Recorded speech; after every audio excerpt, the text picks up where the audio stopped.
two walls of yellow shirts, denying any space or chance of a through ball into the Brentford penalty area. And here's Rudiger from distance. Oh, what a goal from Rudiger!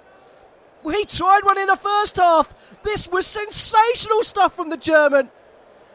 Well, he was subject of all kinds of talks in the press conferences yesterday. Well, if there's any doubt about his commitment, there was none here, as that was an absolute wonderful goal from Rudiger. From about 35 yards on his right foot, he absolutely unleashed a thunderbolt that went off the inside of the near post and into the far corner. Straight towards the keeper, but here goes Mbeumo again. He's got Yen out this time! Oh, what a response from Brentford! 1-1 here at Stamford Bridge. He cups his ears to the fans that have travelled the short distance to Stamford Bridge and were celebrating, jumping around, limbs flying everywhere. And Brentford's response is immediate.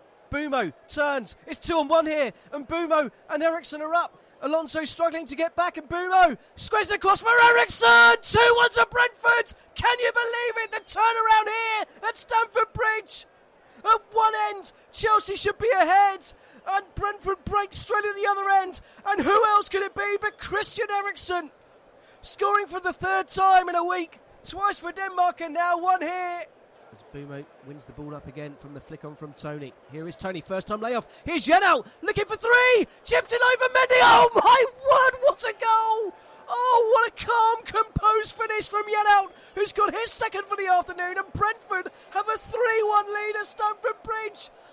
Pinnock, Janssen and Aya are there, as is Ivan Tony.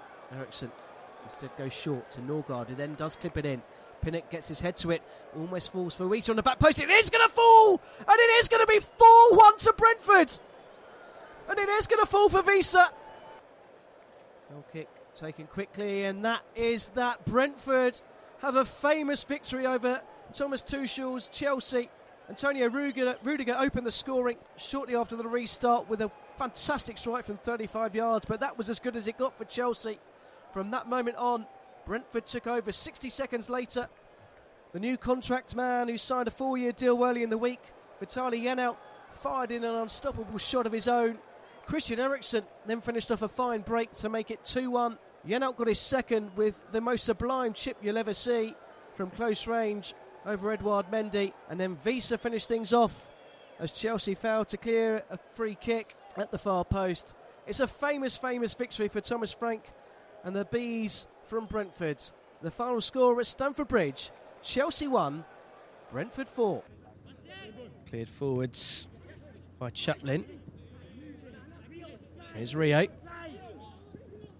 Waited to run the right pass. Nez Williams gets it out of his feet. Lovely footwork from the Tottenham striker. Cuts it across. There's the opening goal. Is it? No, what a save. And there the rebound is fired in. And Tottenham do have the opening goal. And it's Linton all the way up from the back who's got the opening goal. The fullback in the right place at the right time to finish at the third time of asking. It's Tottenham Hotspur 1, Kerala Blasters 0. The Premier League Next Gen Cup, the first semi-final finished West Ham United 4, Crystal Palace 3. So West Ham currently are on course to face this Tottenham Hotspur team who could stretch their lead even further. There's Williams, feeds it through. There's Owen, cuts it back at the far post. Sliding in is 3. And it's McKnight. Owen just showing too much of it. Geeson Singh wins it off him and then plays a nice little 1-2-1-2.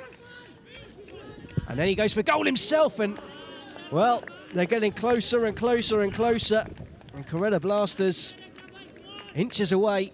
Well, Tottenham almost got caught out in their own penalty area, but now Bloxham can lead a break, and they've got 4 up against 3 for Kerala Blasters. It's the score of the third goal, McKnight across to Bloxham, and Tottenham have a 4th goal just like that. Kerala Blasters should have been back in it. Tottenham Hotspur go at the other end and increase their lead. An hour gone here at the Tottenham training ground. It's Tottenham Hotspur 4, Kerala Blasters 0. Here's Linton, scorer of that first goal. Seems a long way ago now. Yes. Abbott, good feet from him. Fired across the face of goal. Abbott, there is 5. Easy as you like. Interchange between the two substitutes, Abbott and Ajayi. And it was the former who eventually had the simple task to side foot home from 6 yards and increased Tottenham's lead to 5. As Kieran Mayton plays another forward pass to Williams, who's just too strong. Takes on VJ on his left foot. Is this the hat-trick? It is! Tottenham Hotspur 7, Coretta Blasters 0.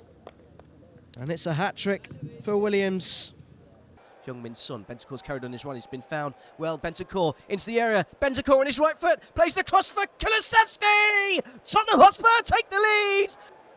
There's been a second goal at the Emirates Stadium. And it's the second goal for Arsenal, 2 in 4 minutes for them. Eddie Nketiah adds to Martinelli's earlier strike from the penalty spot, so Arsenal have a 2-goal lead at the Emirates as the ball's given away. And it's Harry Kane! 2-0 Tottenham!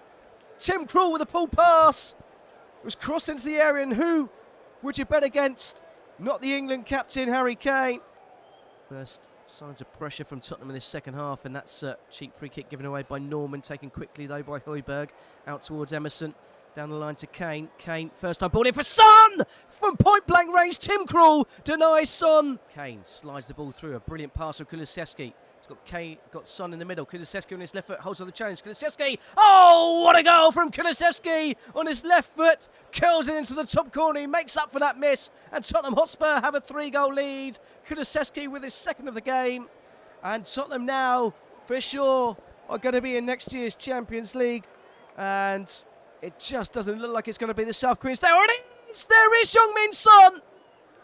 He's denied moments ago. He's been denied 3 or 4 times by Tim Krul, but this time he makes no mistake. The ball broke to him in the area, and from 10 yards he sidefoots it into the corner to give Tottenham a 4-goal lead. And Heung-min Son is now level with Mohamed Salah at the top of the goal-scoring charts. It's a perfect day for Tottenham as it stands. It's Norwich City 0, Tottenham Hotspur 4. It's Heung-min Son with the goal.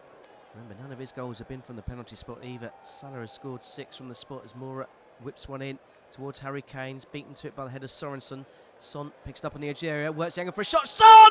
Oh, what a goal! Heung-min Son! Norwich City 0, Tottenham Hotspur 5. And Heung-min Son has scored an absolute wonder goal from 20 yards. Bent it round into the top corner. Nothing Tim Krul could do about it. Arsenal really putting the pressure on early. Gabriel picks up the loose pass. There's Tavares on the outside looking to take on Dalot, and just holds up his run. First time delivery in from Xhaka. It's gone all the way through to Saka. 2 Man United players missed it. Saka, what a save from De Gea, and tapped it at the back post. And the offside flag stays down. And Arsenal take a really early lead here. And it's Tavares with the goal inside 3 minutes. 32 points picked up by Arsenal at home this season. Only 2 teams with a better home record, Liverpool and Manchester United. And that's pulled from Ramsdale. And here's a chance for Fernandes. Oh, with the goal gaping. He clips it wide of the post. Here's Xhaka. Smith Rowe comes deep, and first time layoff to El Neni, who shakes his body to the right and then feeds it into the feet of Odegaard, who's got space and time to turn and feed it up to Saka on this near side. Saka against Telles. He's got Suarez on the outside. Saka doesn't use him. First little pass to Odegaard. Odegaard back to Saka, who goes down. It breaks for Nketiah. He fires it in, and it is 2-0. Should have been a penalty. Referee waves advantage. The ball break for Nketiah. And this time, he makes no mistake and fires it in low. Saka will have an opportunity to score from the spot and get his 11th Premier League goal of the season. He takes a purposeful 4 steps back. He scored his first penalty since that final miss against Italy in the summer. A blow of the cheeks from Saka, left-footed into the same corner, but then Nketiah had scored, and Arsenal do have a 2-0 lead, and it's thoroughly deserved. He's just been forced wide. He just checks back onto his right. He's inside the area, being stood up by Suarez. Lays it back. Telles. Now Sancho with a little teasing ball, trying to invite the challenge from Suarez, then gets away from him. Has to set it back to Matic, just goes it in, and that's 2-1. Brilliant from Ronaldo. That's his 100th Premier League goal, and Manchester United are straight back in it 2 minutes after Arsenal take a 2-goal lead. It's Arsenal 2, Manchester United 1. Who else but Cristiano Ronaldo? The week he's had, he's got a goal. It's his 100th Premier League goal. That's Brighton have been forced back, and Dunk has to clear it down the line. It turns out to be a very good ball. And Welbeck is in behind the Arsenal defence, and he lays it back, and this has got to be for Trossard, and Brighton over Albion take the lead. Well, it wasn't a pass from Dunk, or if it was quite exquisite. He played it and had to clear it quickly as Lacazette was coming in, but from there, it was all about Danny Welbeck against his former team. as their team have the goal advantage and are about to make that double change. Solly March and Tariq Lamptey to come on. It will be a change of formation as McAllister pokes it forward towards Trossard. It breaks for Cucurella. Back to McAllister on the corner of the penalty area. Cucurella again. Here's Caicedo, pokes it round. Lovely little 1-2 with him and Trossard. Caicedo crossing to the edge of the area. Fighting! 2-0 Brighton over Albion. And Wepu's got the goal. His performance deserves a fine low strike, side-footed beyond Ramsdale. Nothing he could do about it. It was wonderful, wonderful football from Brighton, who are often criticised for overplaying with no end product. Well, this time there was end product, and this time it was Wepu to score. Out to Suarez. Early ball into the box, headed towards him. What a save from Sanchez! Oh my word, what a save to deny Nketiah. And the ball is in the Arsenal half, and the referee David Coots blows the final whistle, and Brighton hold on for a vital 3 points here and dents Arsenal's top 4 chances.